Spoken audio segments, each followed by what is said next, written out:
Well, hello, my lovelies. It's Murky Meg here. Well, hello. It is Saturday the 27th of July. Now, this is a follow-up to yesterday's video where I talked about Harry sitting down to talk to ITV as part of the Tabloids on Trial TV programme. And part of that, I discuss what Harry says with regards to the reason he thinks his rift with the royal family is as it is. And he blames the British media. Of course, it's nothing to do with the British media because him and his wife haven't shut up about his family over the last 4 years. And of course, what are the press going to do? They're not going to ignore it, are they? Harry, if you and your wife speak about it, the press will report it. It's just simple semantics. But in today's video, I am going to be discussing Meghan Markle and what Prince Harry has said about Meghan Markle visiting the UK again and why it will not happen. Now, before I tell you what was said, I just have to remind you that Harry is currently battling the Home Office, our government, to reinstate his security detail, his royal protection officers. He believes, as son of the king,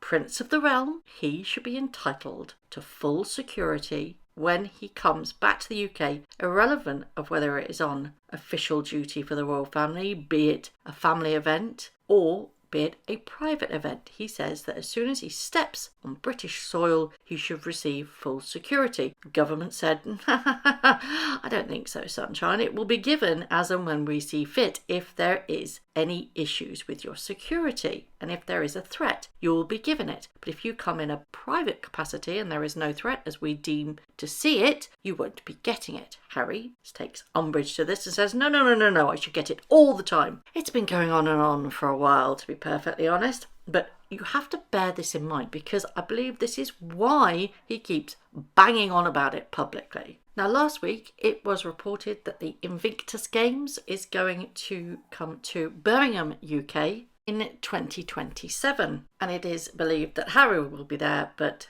unless the security issue is resolved, Meghan will not be. And this is why Harry says that she will not step foot on British soil. He claims that he will not bring his wife, Meghan Markle, back to the UK over fears for both their safety. He's told ITV documentary that it only takes one lone actor who reads negative stories about Harry and Meghan in the press with a knife or acid. And a lot of people are rightly asking, well, if he believes this so much, why was Birmingham, UK, given the green light for Invictus Games in 2027? And this is my theory. I believe that he sincerely thinks that he will be granted his security before then. He will be given the green light to get any security that he feels fit when he lands in the UK at any given time. Of course, paid by the taxpayer. As it stands, Harry has been told the Met Police are not for sale. You cannot buy them. I also don't think that Harry has any say in whichever city or country Invictus Games ever get to be in.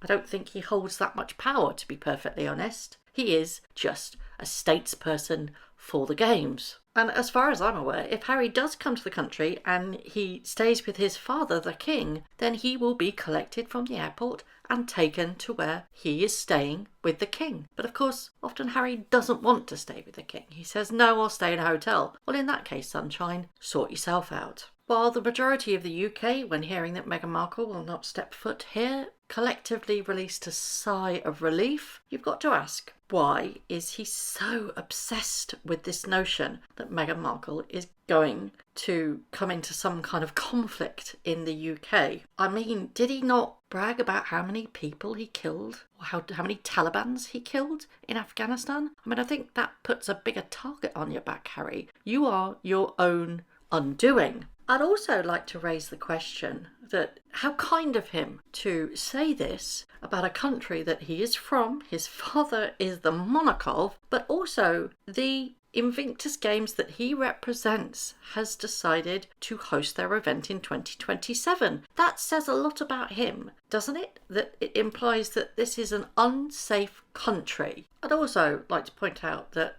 haven't they recently been to Nigeria? I'd say that was more of a unsafe country than the UK is. I'd say that this is nothing to do with feeling unsafe. I say that she's scared of the booze, quite frankly. I'd also like to point out that acid attacks are not very common in the UK. In fact, they're actually on the decline. Knife crime isn't, unfortunately, but that's predominantly in London. But I'm now going to address what the video was titled, and that is narcissistic abuse, because we've all thought it for a very long time, and I've said this on numerous occasions. It is my belief that Meghan Markle is a malignant narcissist of the worst kind. And it is my belief and my opinion that she stokes those fires within Harry to create situations that are not there. Narcissists are well known to feed insecurities, making sure they become more dependent on them, which feeds their narcissist supply. Now I'm going to be referring to Crazy Days and Nights again because they put out a blind yesterday that I think is absolutely on the nail. They say the illiterate one, which is Meghan Markle, keeps playing up the paranoia card to the point where he actually inquired about ununiformed police protection for every time one of them leaves the home. That's implying that Harry has asked to hire the cops to protect him and Meghan in America.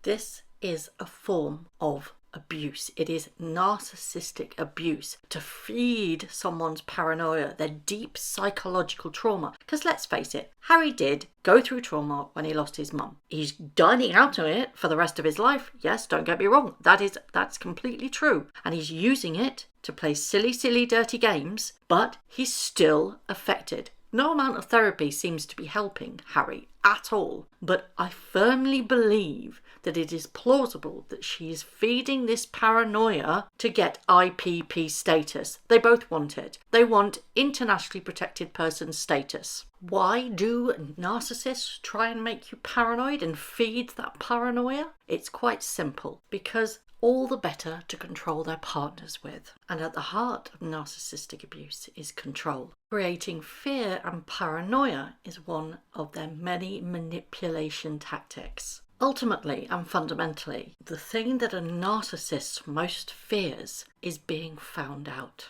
being exposed, or losing the control they have over someone. Once that control is lost, it's game over. Personally, I've been there. I've been in a narcissistic abusive relationship. It is horrendous. But once that light bulb comes on and go, you're not having my power, you can't control me anymore, the narcissist has lost. Right now, it's my personal opinion that Meghan is feeding this paranoia, stoking it to cause division, but also push Harry so much that they get internationally protected person's status, which means that in any country that they visit, they will get a full charade of protection anywhere they go, whether it be in a private capacity or a public capacity. If internationally protected person status is given, IPP, then any country that they go to, that country will pick up the bill for their security. Unfortunately, neither Harry nor Meghan actually realise that they themselves are their own undoing. They keep harping on and revisiting this whole royal family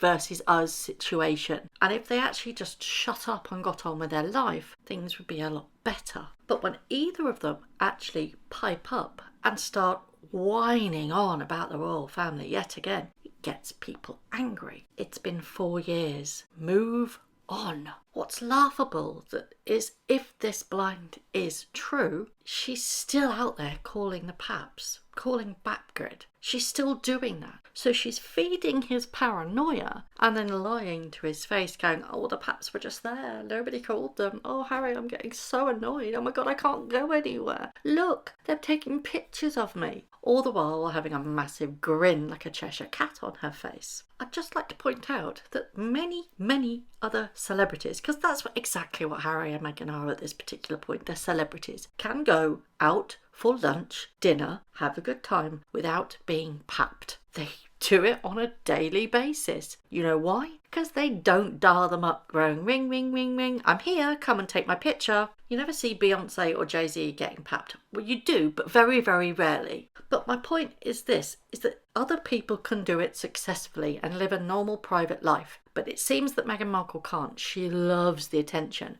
And yet again, that is part of a narcissist. It's what drives on their narcissistic supply. Just poor old beta Chuck Harry has not cottoned on yet, and I actually don't think he ever will. At this point, he's too far gone. I used to feel sympathy for him. I used to actually think he can't see the wood for the trees and he's in this narcissistic abuse cycle. But now I don't. I think he's fully complicit in everything that they do. He just can't see it. So, what do you all think about Harry's opinions on why Meghan Markle can't come to the UK? Do you think he has a point, or do you think it's just his paranoia yet again? I mean, I've found it quite offensive that he thinks that the UK is so dangerous. It's not, for goodness sake.